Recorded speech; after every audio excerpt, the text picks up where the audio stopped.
Hello, welcome to Hello with Us in Self-Inclusion. Tonight we have a special guest from Project Search, Stephanie Beary from Project Search. Welcome to the show. Thank you. Stephanie, could you please give us a brief overview of what is Project Search? Brief overview of what I do at Project Search? Yes. I am the skills instructor for our Project Search program, and our host site is Unity Point Health, St. Luke's, and Cedar Rapids. Okay. And I have 12 interns that just started this week, actually. And they will go through 10-week rotations in the hospital, 3 of them. And it's an internship and part classroom style. And they will graduate from our program the beginning of June. Wow. How successful has this project been? How successful? Yes. This is our 4th year of Project Search, and for our first 3 classes, everyone has graduated, and we do the follow along to help them find employment. My class that recently graduated, about 7 of the 12 have jobs right now. Good. Some of them have been hired at our host site, so St. Luke's, and some of them in the community. And the others we're working with in job development to find a successful placement for them. And then the other 2 programs, or first 2 years, those individuals have been hired either at the host site or in the community. Julie, on the other hand, you've had experience in New York State with Project Search. I have. So could you give us a summary? I sure will, and I'll start off by also just introducing myself. So I'm Julie Christensen No, that's okay. So I'm from the Center for Disabilities and Development, which is Iowa's University Center for Excellence on Disabilities, and we're one of the co-sponsors of Hello It's Us, and so really excited to be here.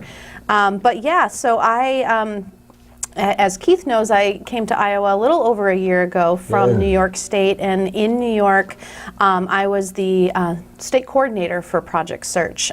So Project Search is actually an international model now, was a national model for a very long time, but now has programs in, I think, 5 different countries right now. There's over 400 programs worldwide.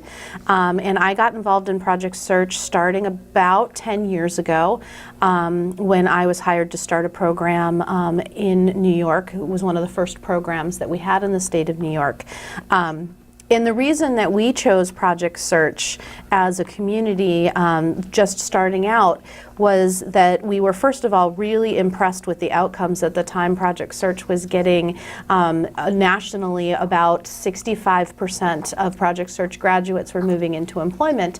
And when you think about the national rate of employment for people with disabilities being around 30%, we really loved the idea of a program that was showing some promising evidence of being able to get higher levels of outcomes. But the other piece that we loved about Project Search is sort of the core model of collaboration that Project Search requires. So when the program started, it started at Cincinnati Children's Hospital by Aaron Riley, who at the time was the emergency department manager and managed a very busy department, and they hired people with disabilities.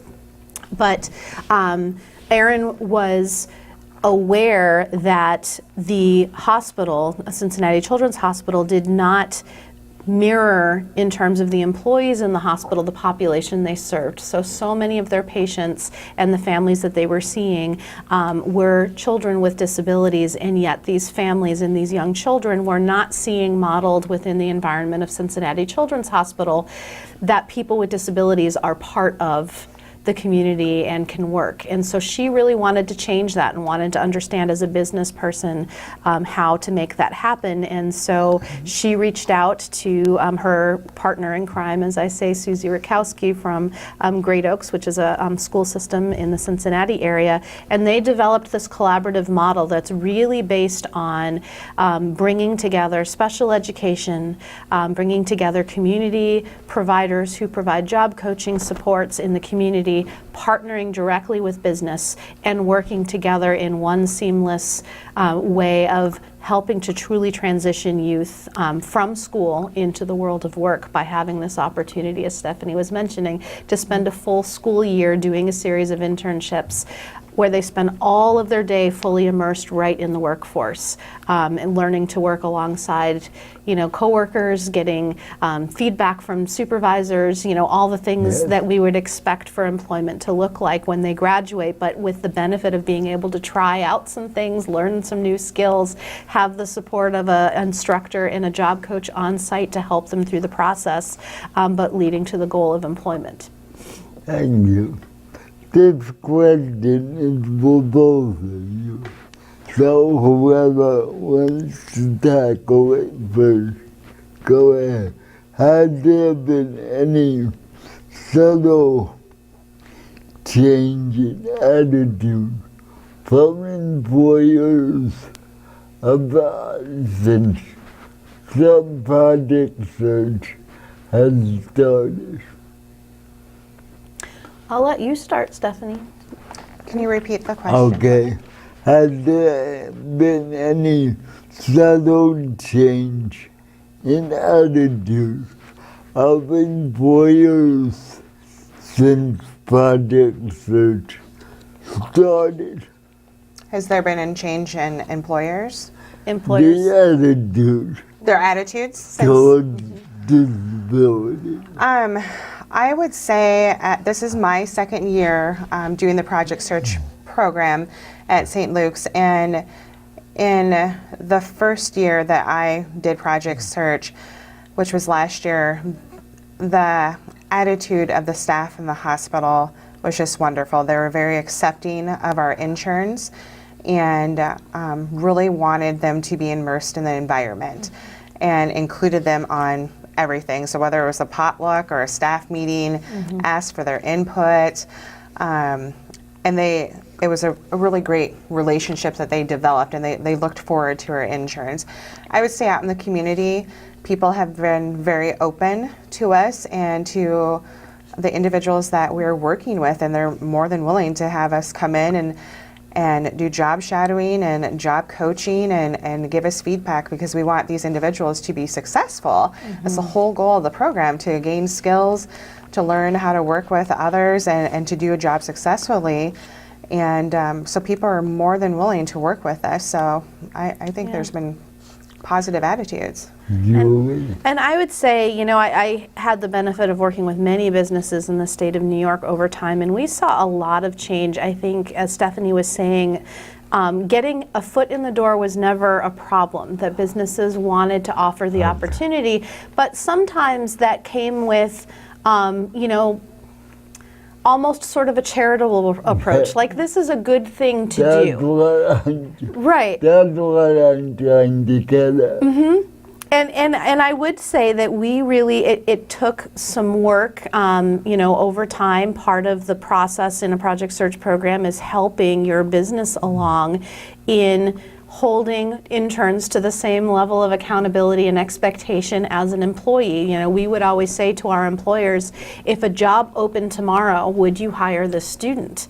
And you want the answer to be yes. And if the answer is no, then we need to be partnering together towards how to get that answer to yes. And it does take some time, but over time, we really saw our businesses transform in terms of their levels of expectation for what people with disabilities could do. When we started new programs, some of the internships weren't as well developed because it took the business a little while to understand that our students could do highly complex work, and so over time you would see the demand for students grow and the business being willing to take more and more risks in the types of placements and areas that they would put people with disabilities, and it really does change the culture. And then when you talk about the larger community, what we found is that often we were working with large employers, in many cases the largest employers in the community, and the ability for our interns to leave and have a recommendation from a department manager from the largest employer in the community saying, I just spent 10 weeks with this intern and I can vouch that these are all the skills that they have, also changed the community's business thought process that, wow, you know, if the largest employer in town is having success with people with disabilities, then I'm willing to give that a try as well. Do either one of you, Stephanie or Julie, have an idea of data on a national level? For Project Search? Yes.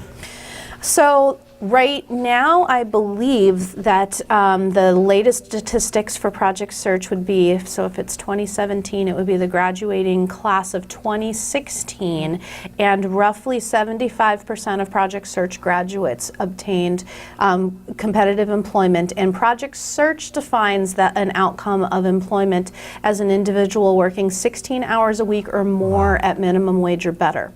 So 75% of graduates, and if you think about, you know, just kind of, I'm not a very good math person, but let's say there's 400 programs and each program averages 10 students, that's 4,000 students, and 75% of those students are hired. That's 3,000 students from just one school year across the country that obtained employment. Stephanie, do you have anything to add to that? I think that the rates, what Julie said, the 75%, I think that is fantastic. And all of the sites, we're striving for 100% employment.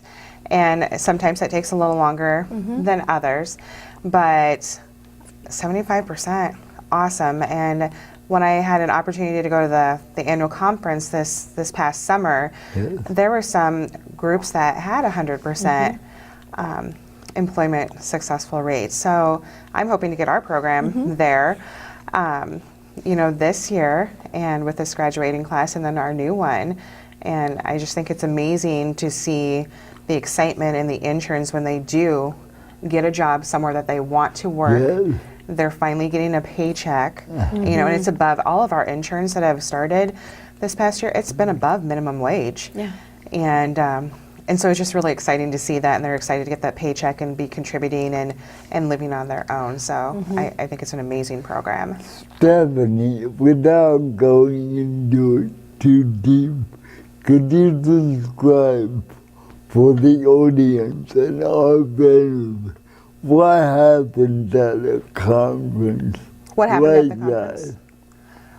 In July? Yes. Oh, so the conference was in the Pocono Mountains at Kalahari Resorts. Beautiful. And it was a week long, and they offered pre-conference sessions for individuals that were brand new to Project Search. They didn't know a thing about Project Search, and they're starting off their first class. And the rest of it offered information about curriculum and just different ways to market your program, because sometimes there is trouble with getting people interested in the program. There's a lot of great sharing of ideas. I came away with a lot of information that I'm using this year in my program, and the people that all attended are very invested in Project Search, what it means for the individuals that we're working with, and very committed to their success. And so to see that passion was just amazing for a week long. And you know, we got to meet Susie and Aaron and just some great people, and so if anyone can go, I recommend it's just going. It's a going. great community. That's one of the things I love about Yeah. Project Search, is that people will share ideas, they'll trade lesson plans if they're Yes. teachers, they'll, you know, talk about different ways that they've engaged businesses and new strategies, so you feel like you're part of something bigger, you know. Yes. So 12 or 13 Project Search sites now in Iowa, and so that's one level of connection. But then you also have programs all over the country and all over the world that are trying different things, and so you're always, getting new ideas. It is. It's amazing. They have a site called Schoolology, and everyone, the skills instructors and the job coaches, can connect online in one central place, and we share all kinds of ideas. So it's really great. So if you're struggling with something, someone else is like, hey, I've tried this. And so I love collaborating. It's a really great community. If both of you had crystal balls, where do we go from here with Project Search? Who would like to start? I think that we need more Project Search programs across Iowa and across all the states. I think this is a very important program, and we have so many individuals that want to be in the workforce. And this program, this curriculum, it gives classroom style, which you're learning all the soft skills, so how to communicate, how to get along with your coworkers, and then you get the opportunity to try out all these internships and have that support along the way. And there's the school age models, and then our program does the adult model. So we have individuals that are 18 to 30 years of age. Now there's some programs that do older, but this program is needed everywhere, and you hear individuals even without disabilities say, wish I had something like this, because you're getting all this additional training and support, and employers find that beneficial. And I just think it's very important. We need to expand, not just in hospitals, but insurance companies or real estate or just anything, factories, and just keep making the options available for all the individuals, because they want to work. If people want to work, let's help them work and be successful at it.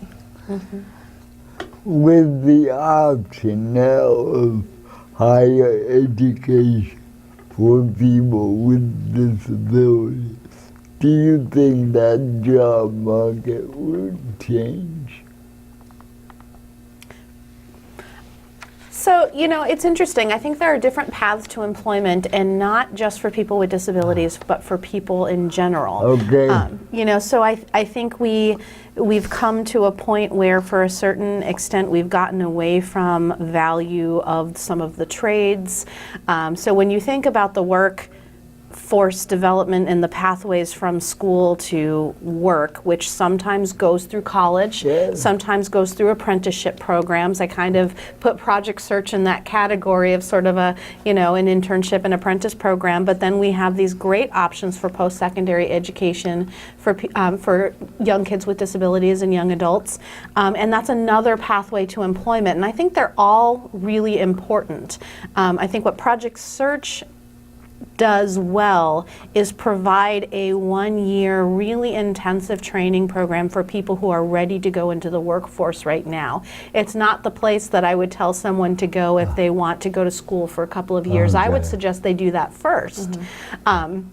Just because of the time investment and the skills training, and you would hate to have someone, on the job learning those skills and then have those skills kind of atrophy because they have gone back into the classroom. So, I think both pathways are important. We talked a lot, in New York. I don't know how much the conversation happens here in Iowa as well as I do in New York about the post-secondary movement versus something like a Project Search. And I just think people are different, and they have different pathways and different ideas.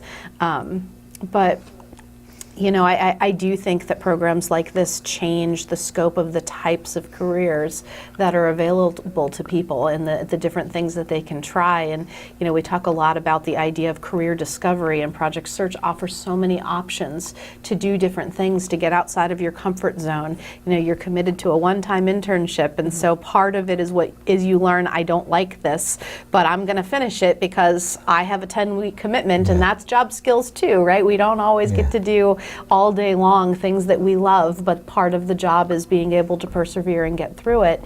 But then more importantly, I found for our students, they came out of the Project Search process, in some cases, having a really good understanding of what they don't want to do. And that's as much part of the process. Absolutely. You know, figuring out your strengths, figuring out where you fit best, figuring out the supports and accommodations that help you be the best that you can be, and not feeling tracked into a particular career just because it's the easy thing.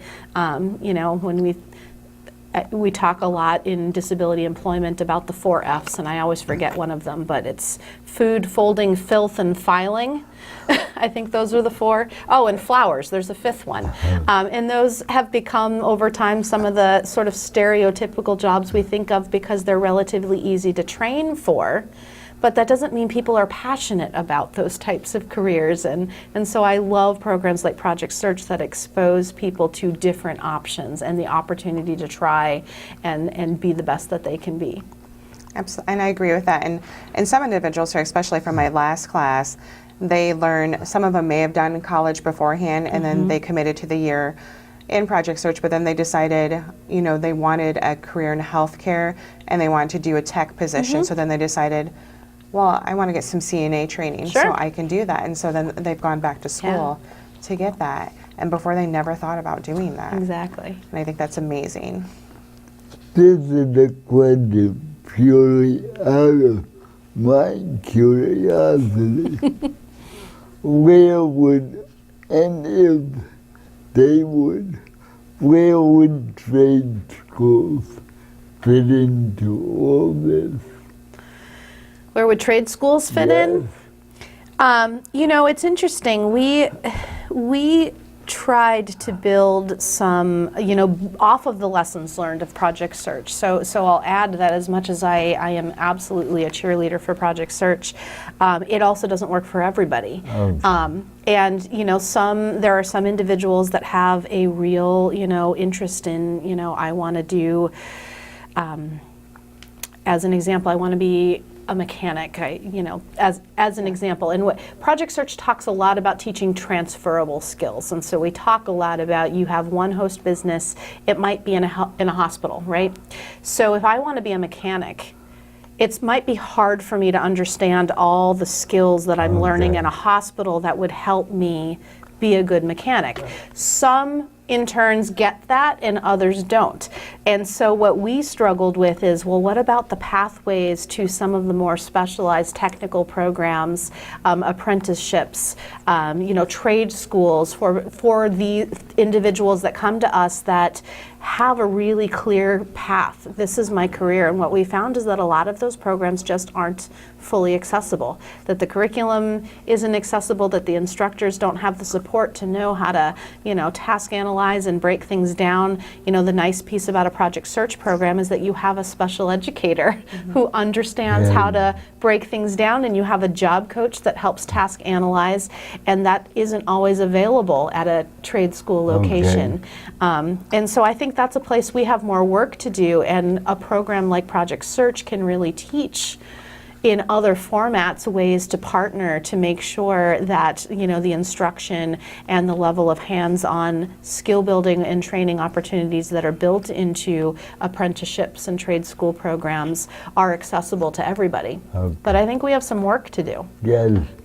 Could this, and this is either one, for either one of you, could this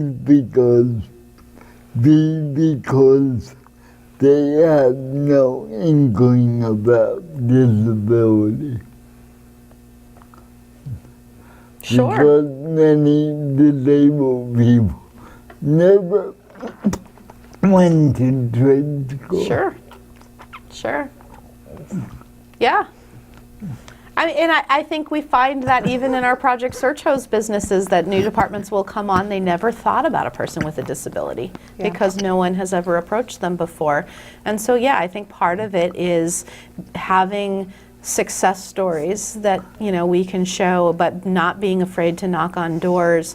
And what the Project Search model did, and this is, I think, you know, really the brilliance of the model, is that here you had an emergency department manager who is not an expert in disability, but just thought they needed to be doing a better job, and her thought process is, who is an expert on disability, and went out and knocked on doors and made some phone calls until she found someone that could help her make that happen. I think those of us that are on the other side can do a better job of reaching out and offering that level of support and partnership to make these programs more accessible. Well, in this short time we have left, let's look in the crystal ball. And what would you both foresee for the future with the Project Search? With Project Search or without Project Search? With With. what would you want to be the positive side of Project Search in the future? So what do we hope Project Search does Yes. in the future? Ooh, that's a big question. I know.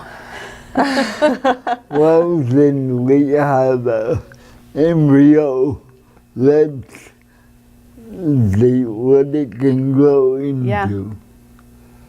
I, personally, in the Cedar Rapids area, I would like to see us to be able to expand to other businesses, Okay. because not everyone is interested in healthcare and working in a hospital setting.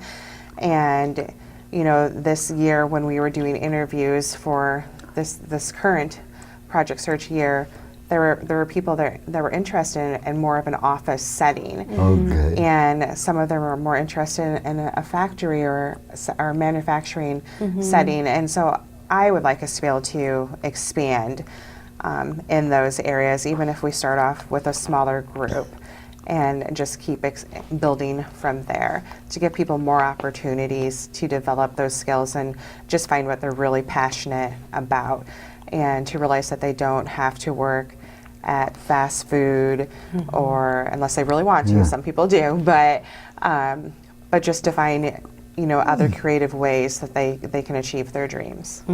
Julie, do you have anything else to add? Well, I would love to see a Project Search in Iowa City. Yes.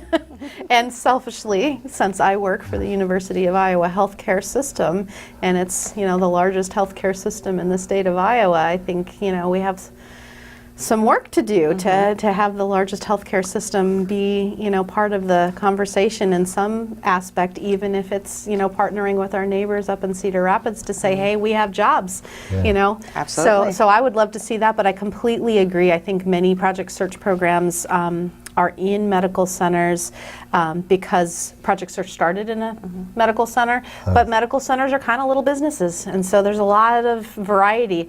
But you're exactly right. We need to get out into new industry, and have more opportunities for people to try things that are based on their needs and their interests, and also more spreading out the number of schools and post-secondary education programs and community providers that are involved and at the table, so that it's really a collaborative community effort. Again, we're coming very close to the end of the show. Would either one of you like to express your hopes or your fears for the project? Our hopes are and or our fears Yes. about Project Search. Yes, since the political situation in Washington is not the greatest. Yeah. I fear funding being cut, and it's already been cut, and it's affecting the individuals. And I really don't, we fear the funding portion being cut, and just denying people the opportunities. And so I do worry about that. Meanwhile, I'll try to focus on the positive that, I currently have 12 individuals in my program here in Cedar Rapids, and I am hoping they all complete the program this year and that they all find jobs where they are wanting and desiring to work. And so That's what I'm trying to focus on, Thank you. not the other scary portion. Julie, would you wrap it up real quick? Sure. So, I mean, I would just say real quick that 75% is great, but I want to know why that additional 25% isn't employed and what we can do as a project search community to make sure that everybody gets the job. So that's another piece of it, that 75% is great, but we always want to strive for better and better.